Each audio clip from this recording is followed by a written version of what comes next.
La Guinée équatoriale adhère à la communauté des États de langue portugaise. Le président Teodoro Obiang Bazogo, invité à prendre place aux côtés des chefs d'État de la CPLP, la scène s'est déroulée ce mercredi matin aux travaux des chefs d'État de l'institution et traduit l'arrivée de la Guinée équatoriale comme membre de plein droit de cette communauté. L'adhésion qui intervient est le fruit d'un long feuilleton de tractation. Auparavant, certains membres de la communauté s'y étaient opposés, justifiant leur position par l'application de la peine de mort dans le pays. L'argument du gouvernement de Malabo est resté le même, son lien historique avec le Portugal et sa volonté de s'ouvrir culturellement.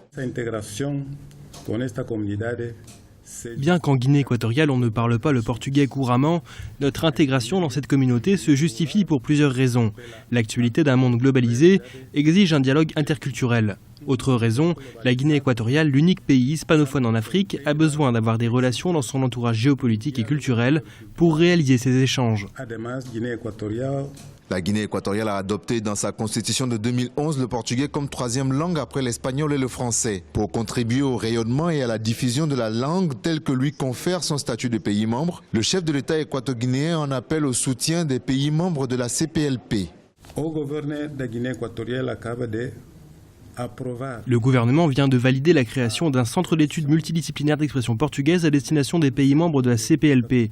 Il ouvrira ses portes au public en 2015 et en tant que membre, la Guinée équatoriale entend rencontrer un appui de la communauté pour divulguer le portugais, tout ceci pour le renforcement de son intégration.